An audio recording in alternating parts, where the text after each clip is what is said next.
10 ലോക ആത്മഹത്യ പ്രതിരോധ ദിനം. ലോകത്തെമ്പാടുമുള്ള വിവിധ പ്രവർത്തനങ്ങളിലൂടെ ആത്മഹത്യകൾ തടയുന്നതിനുള്ള ആഗോള പ്രതിബദ്ധതയും പ്രവർത്തനവും നൽകുന്നതിനായുള്ള അവബോധ ദിവസമായി ഇന്ന് ലോക ആത്മഹത്യ പ്രതിരോധ ദിനമായി ആചരിക്കുന്നു. സംഭാഷണങ്ങൾ ആരംഭിക്കാം, ആത്മഹത്യ ഇല്ലാതാക്കാം എന്നതാണ് ഈ വർഷത്തെ ആപ്തവാക്യം.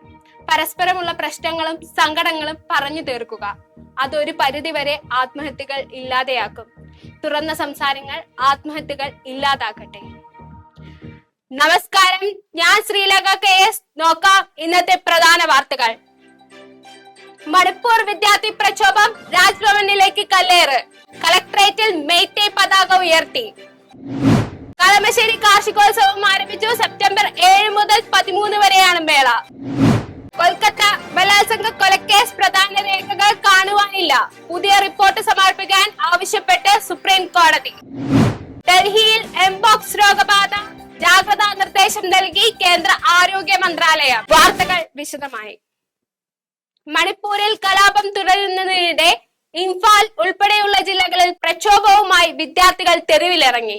രാജ്ഭവന് നേരെ കല്ലേറു നടത്തിയ വിദ്യാർത്ഥികൾ കൗപാൽ കളക്ടറേറ്റിൽ മെയ്തേ പതാക ഉയർത്തി. ദേശീയ പതാക അഴിച്ചുമാറ്റിയെന്ന പ്രചരണം കളക്ടർ നിഷേധിച്ചു. സെക്രട്ടേറിയറ്റിന് മുന്നിലും സംഘർഷം രൂക്ഷമായിരുന്നു. കളമശ്ശേരി കാർഷികോത്സവം ആരംഭിച്ചു. കൃഷിക്കൊപ്പം കളമശ്ശേരി എന്ന പദ്ധതിയുടെ ഭാഗമായി എറണാകുളം കളമശ്ശേരി ചാക്കോളസ് കാർഷികോത്സവത്തിന് തുടക്കമായി. മന്ത്രി പി രാജീവിന്റെ നേതൃത്വത്തിൽ സംഘടിപ്പിച്ചിരിക്കുന്ന കാർഷികോത്സവത്തിന് മന്ത്രി കെ രാജൻ ഉദ്ഘാടനം ചെയ്തു. തുടർന്ന് വിപുലമായ രീതിയിൽ പ്രദർശനമേള, ഭക്ഷ്യമേള, സംഗീത കലാവിരുന്ന്, പാചക മത്സരം, സംവാദ സദസ്സുകൾ തുടങ്ങിയ പരിപാടികൾ കാർഷികോത്സവത്തിന്റെ ഭാഗമായി അരങ്ങേറി.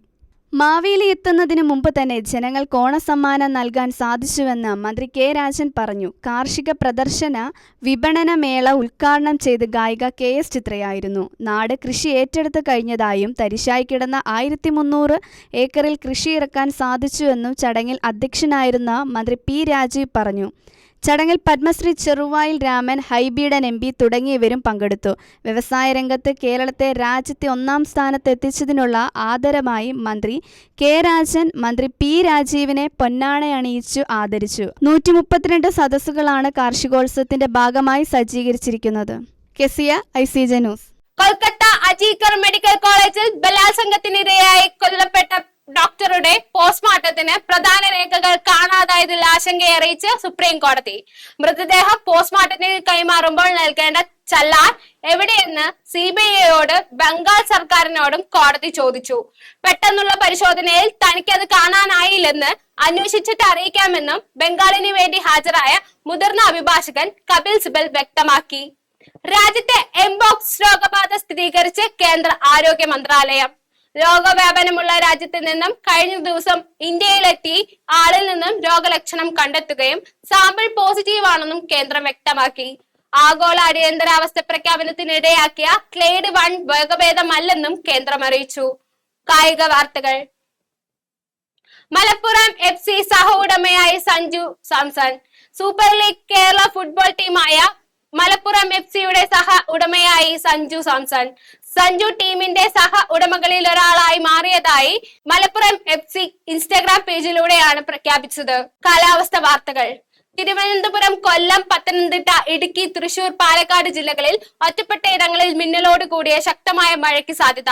വയനാട്, മലപ്പുറം ഒഴികെയുള്ള ജില്ലകളിൽ യെല്ലോ അലർട്ട്. പ്രധാന വാർത്തകൾ ഒരിക്കൽ കൂടി. മണിപ്പൂർ വിദ്യാർത്ഥി പ്രക്ഷോഭം രാജ്ഭവനിലേക്ക് കല്ലേറ്. കളക്ടറേറ്റിൽ മെയ്തേ പതാക ഉയർത്തി. കളമശ്ശേരി കാർഷികോത്സവം ആരംഭിച്ചു. സെപ്റ്റംബർ 7 മുതൽ 13 വരെയാണ് മേള. കൊൽക്കത്ത ബലാത്സംഗ കൊലക്കേസ് പ്രധാന രേഖകൾ കാണുവാനില്ല. പുതിയ റിപ്പോർട്ട് സമർപ്പിക്കുവാൻ ആവശ്യപ്പെട്ട് സുപ്രീം കോടതി. ഡൽഹിയിൽ എംപോക്സ് രോഗബാധ, ജാഗ്രതാ നിർദ്ദേശം നൽകി കേന്ദ്ര ആരോഗ്യ മന്ത്രാലയം. ഇതോടുകൂടി വാർത്താ ബുള്ളറ്റിൻ അവസാനിക്കുന്നു.